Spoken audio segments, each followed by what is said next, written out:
having me. I understand I have about half an hour to talk to you today, and I'm going to spend half the time giving you a little bit of an introduction to the school.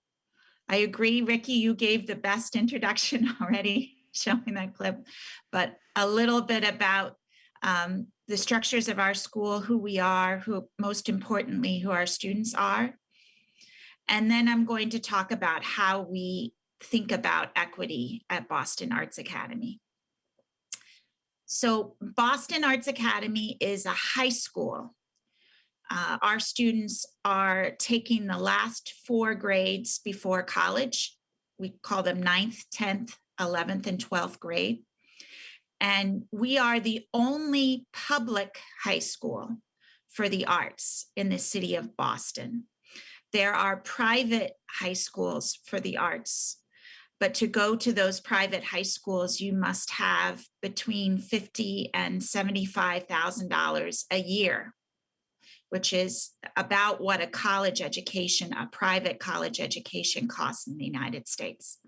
So if you don't have that money, and most people don't, BAA is the only high school you can go to in Boston that has a focus on the arts. Most of our students are low income, and we endeavor, our goal is to provide them the same, better education than they would get at a private school that focuses on the arts. So that means a competitive arts education, but also an academic education that prepares them for college. And we're very proud that we admit students in what is called an academic blind process. We don't look at their grades before they're admitted to our school. We only look at their arts audition. And yet, we are very successful in preparing students for college. For the last 6 years, 97% of our students have been accepted to college. And we are about 23 years old. We were founded in 1998. And I'm also very proud to say I was a founding teacher before I was principal. I have been there all 23 years, and I have the gray hair to prove it. Especially this year, I have a lot more gray hair. Okay, next slide.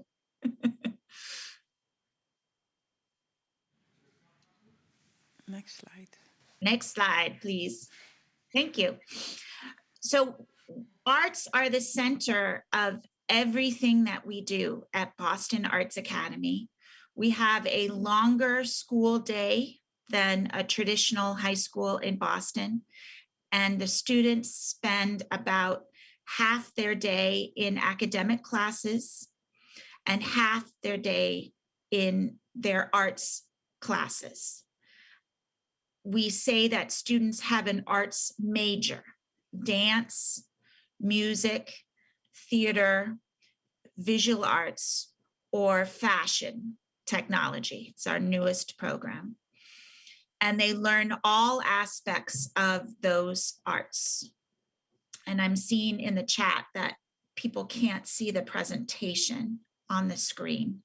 So I'm going to describe it until we figure that out. I'm just showing you a picture of one of our students performing. And I can narrate what the slide says. So that is their major, their arts major. And then even in the academics, we teach through the arts as much as possible. So for example, in the 9th grade, students take a class called geometry, a math class, and they learn equations just like any other student learning geometry. But they also learn to hang lights in the black box theater, in the theater, and to set a light plot. And in order to hang lights, you have to plan the lights. In order to plan the lights, you have to understand geometry and trigonometry. And we do that because many students come to high school having decided they don't like math, but they all like hanging lights. And so we say to them, well, actually, if you do like hanging lights, you like math. And if you're good at hanging lights, you're actually good at math. And the reason our school works is because we are using the passion for the arts to help them connect to all of their subjects. Next slide. So the school was started in partnership with the professional arts colleges that are in Boston. So we are a Boston public school. We are a city school. But these institutions, these colleges that are world famous, are very important to our school. They are part of our audition process. They are part of designing our curriculum. They are part of the leadership of the school. They sit on the boards of the school. And these colleges also give very specific scholarships for our students, as well as when our students are still in high school, they allow our students to take college classes at their colleges for free. It's called dual enrollment in the United States. So many of our students graduate having already taken 2 or 3 college classes at Emerson or at Berkeley. And so when they go to those colleges, they already have some college credits and they're a little ahead. And that's very important, particularly because these colleges can be very expensive.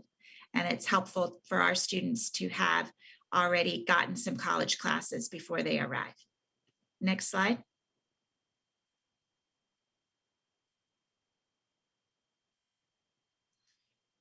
When we talk about what we do at Boston Arts Academy, we say that we prepare students as artists, scholars, and global citizens.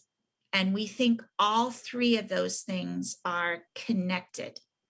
And I know you also believe that as members of the coalition. So obviously, as an art school, we're preparing students to be artists. But we also tell students and we teach students that you can't be an artist, a true artist, without being a scholar. Because it's not just about having skills to communicate. It's also about having something to say.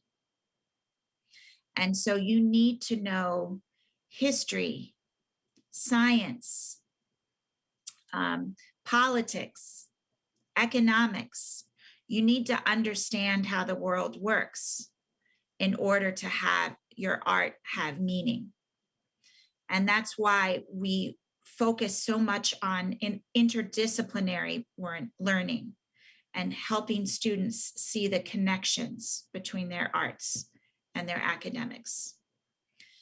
But we also teach our students that true artists are also activists, are engaged citizens. Artists in history have always been truth tellers, have always been people who hold mirrors up to society. There is no social movement in the United States. And what I know about world history, I think there is no social movement, no activist movement in the world that doesn't involve artists. In 9th grade, one of our essential questions for 9th graders is, what is the role of the artist in society? And they learn that artists are activists.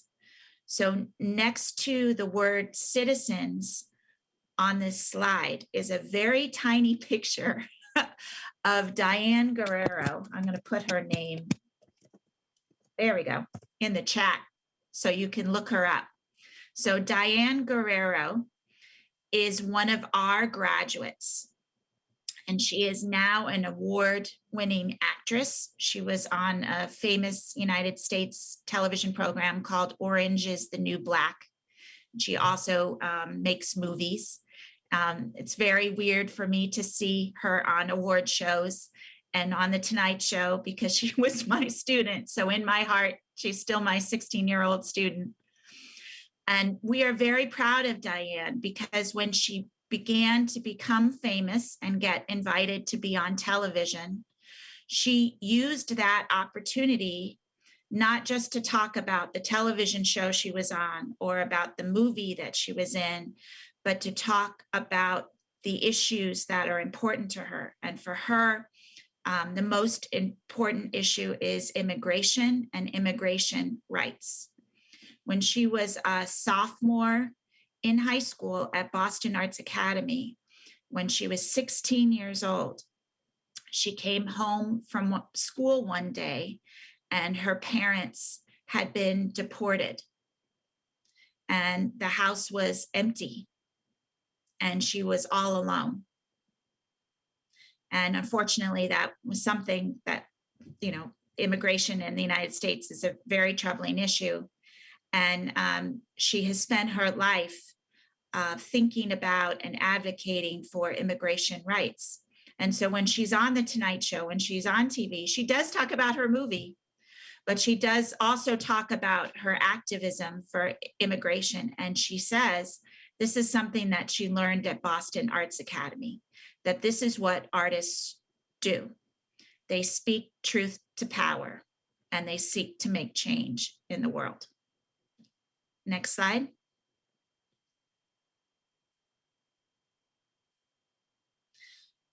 So a little more about our school. We are very proud to say that we reflect the diversity of the city of Boston.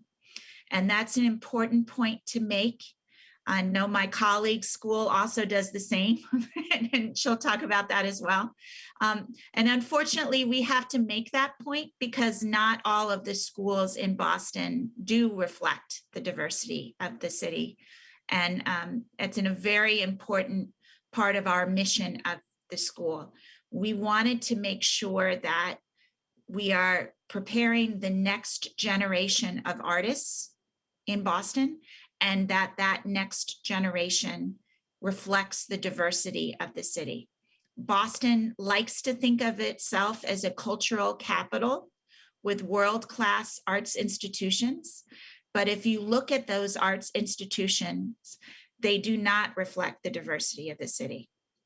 And our mission was to change that and to make sure that that next generation of artists, but also leaders of arts organizations, arts promoters, do reflect the diversity.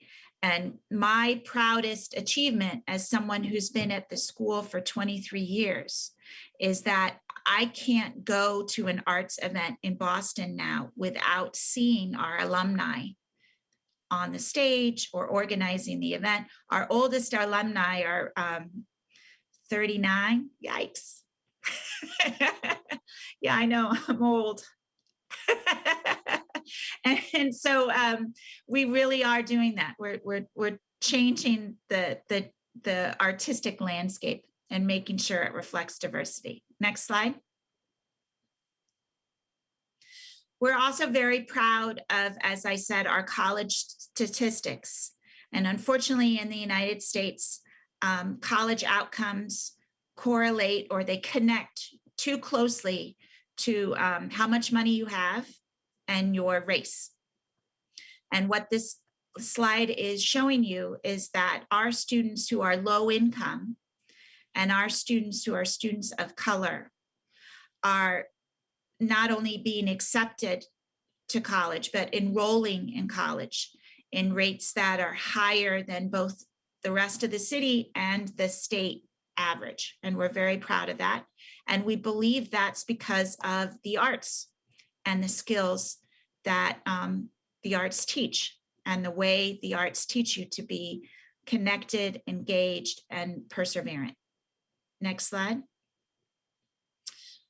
I also want to point out that we spend a lot of our time and resources thinking about health and wellness.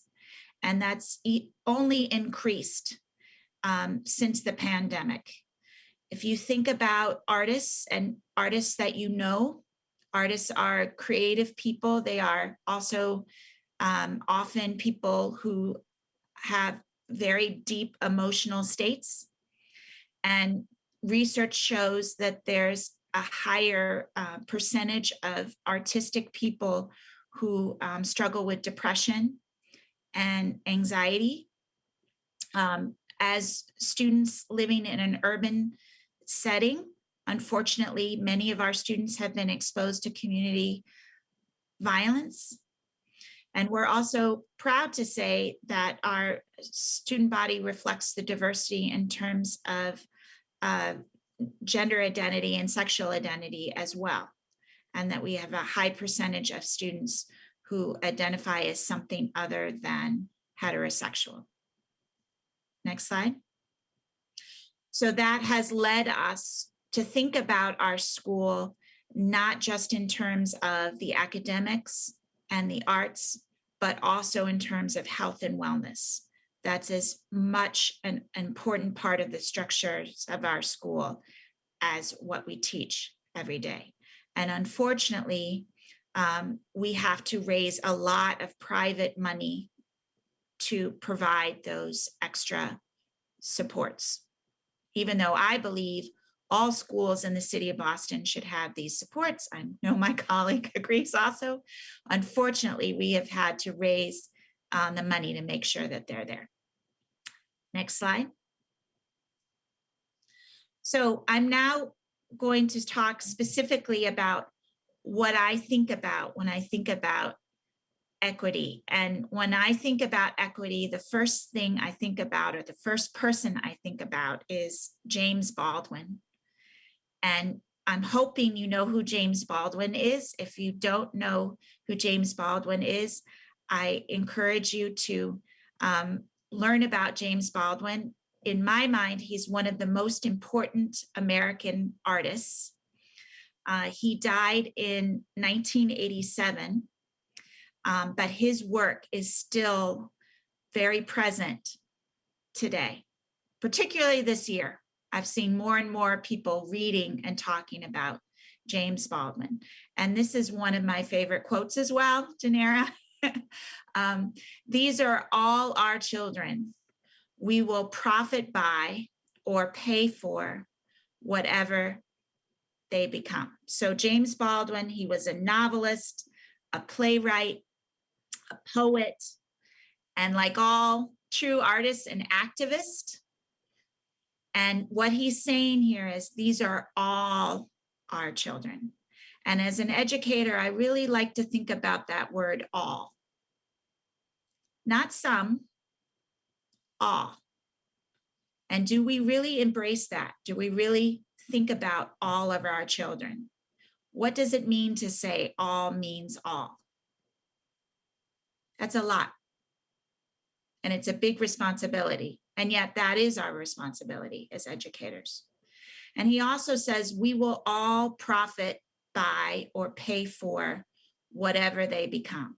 It's not about them. It is about them, but it's not about them alone. It's about all of us. All of our fate is connected. And I really think about that at our school in particular, because yes, we are educating artists, but we are educating artists, scholars, and citizens because we need them. The world needs artists. I think that's been very clear this year. We need those people that most connect us to our humanity. And we need interdisciplinary thinkers and creative thinkers. And people that can lead us. And that's about us as much as it is about them. Next slide. And then when I think about equity, I think about these very famous pictures. And Ricky told me that she thinks many of you are familiar with these pictures. And I'd love to know that in the chat if you've seen these pictures before. The first picture on the left, excellent. I'm seeing a lot of people have seen them before. I think about the first picture on the left, equity contrasted with equality and reality. And that's the way we often think about equity. And when I look at the first picture, I think we're just thinking about the individual, right? What does the individual need? And that's an important question. And the goal is to give everyone what they need, the middle picture, equity. But the second picture asks you to think about the whole system, right? In the first picture, the question is the individual. And in the second picture, the question is the fence, the barrier, the system. And what would it mean if instead of thinking about each of the individuals and just getting them the boxes they need, what if we changed the fence? And that's what I think James Baldwin asks us to do. Not just to think about each individual, although that is important, but to think about the barriers, think about the systems, think about the fence. So when I think about equity at Boston Arts Academy, I'm thinking about what are the fences in our schools? What are the systems that keep things inequitable or promote equity? And how can we change those fences to make a more equitable system for all? Next slide.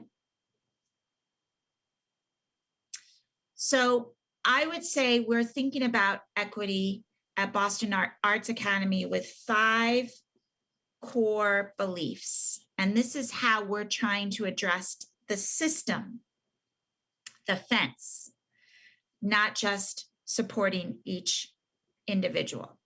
So the first belief is that, and I know this is something that everyone here on this call also agrees, all students have different strengths and they also need different supports. All of us as human beings are individuals. And that's a basic point.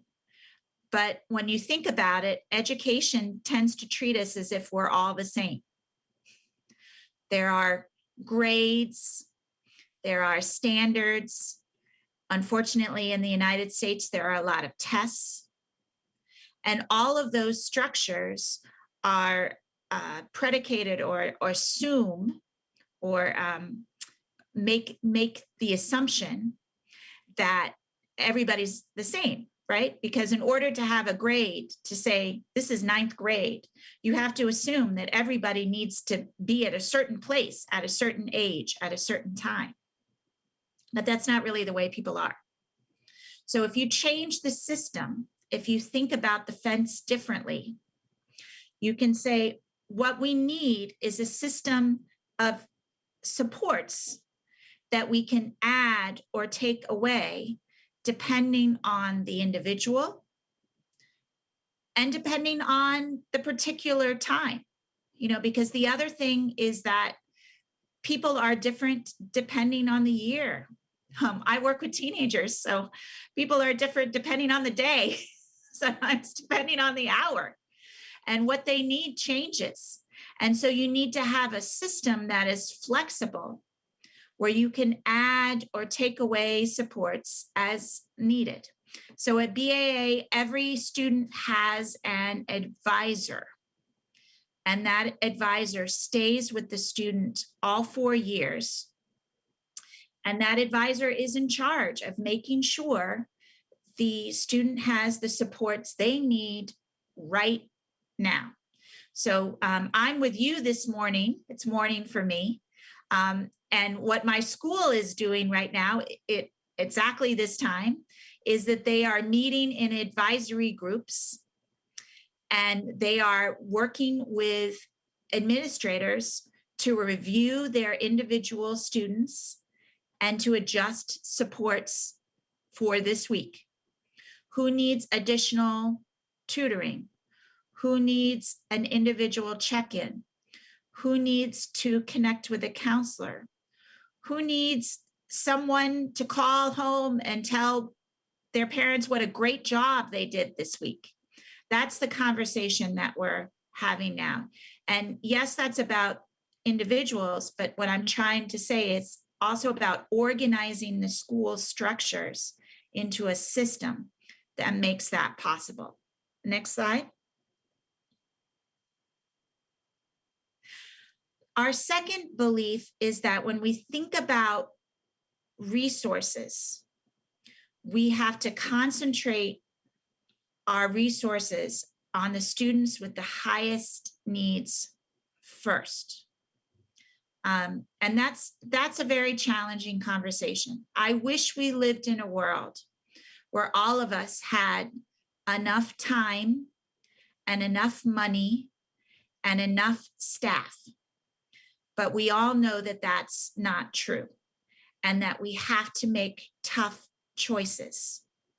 And so when we have to make tough choices about time and money and staff, we focus our resources, time, money, and staff, on the students with the highest need first. In our school, those students are often students with disabilities. They are often students with more challenging home situations right now. They are often students who are struggling in a particular moment. So we have students that we consider needing high support right now during the pandemic who have never needed high support before.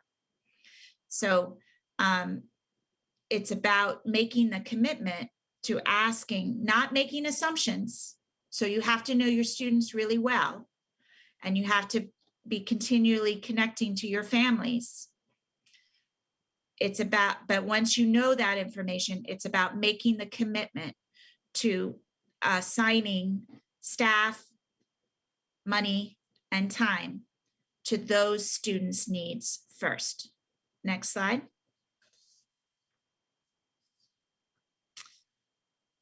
We also believe at Boston Arts Academy that true equity involves including everyone's voice in the conversation, including and especially students and families. How many times does it happen in a school where people, teachers, staff talk about students or talk about families, but don't include them in the conversation? It happens a lot, unfortunately. At BAA over the years, it's happened a lot.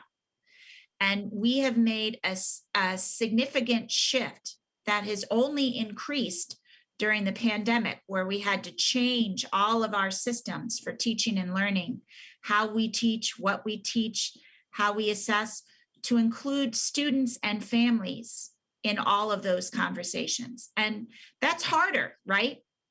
Because not only do you have to make time and space to include students and families, they have opinions. If you ask them what they think, they will tell you. There's a very famous student activist in the United States who has done a lot of work on gun control, which unfortunately is a very important issue in the United States. And one of her famous quotes is, "Adults like students when they have strong test scores, but they don't like students when they have strong opinions." We have to think about that. If your school is really about students, why aren't students included in the conversations? If you're really about supporting families, why aren't you including families in the conversations about what they need for support? And we've been doing that more and more. And it takes time, as I said, and it takes a commitment. And some of those conversations are hard because they will tell you what's not working. But that's true equity. Not talking about people, but talking with people. Next slide. We also believe that true equity is not just a conversation about what happens in our school. It's about talking about the whole world and making the school conversation about equity in general. So we have stopped everything this year, in the last year, a lot. We've stopped everything, meaning stopped regular classes to talk about Black Lives Matter, to talk about the recent Asian hate crimes, to talk about those issues and those experiences that touch all of us. Because you can't be an institution that believes in equity if you just think about equity within your four walls. You have to make it a conversation about everything that's inequitable in the world. And next slide. I'm almost out of time. I think I was back one slide. I can tell you what the last slide before this one says. We believe that artists have a particular role in these equity conversations. I go back to James Baldwin, and I go back to our graduate, Diane Guerrero. And again, this equity conversation is not a separate conversation. It's not something we also do. It is something integral, center, core to what we do every day, because this is what it is to prepare young artists. It is to prepare people, to engage people, to invite young people to think about and work towards equity. So the last things I want to say are this is my email.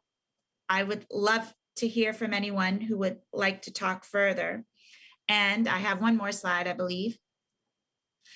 This is our school in construction. So I have been pleased and honored to have many visitors from the Netherlands over the years, and we always get wonderful, honest feedback. And you always say wonderful things about the school, and then you tell us that our building is horrible, which is true. So I wanted to show you a picture. This is a picture of this week, the construction of our new building, and that next time you visit us, you won't say that our building is horrible. You will say our building is just as beautiful as the students that are in it. So thank you so much. And I pass it over to Ricky.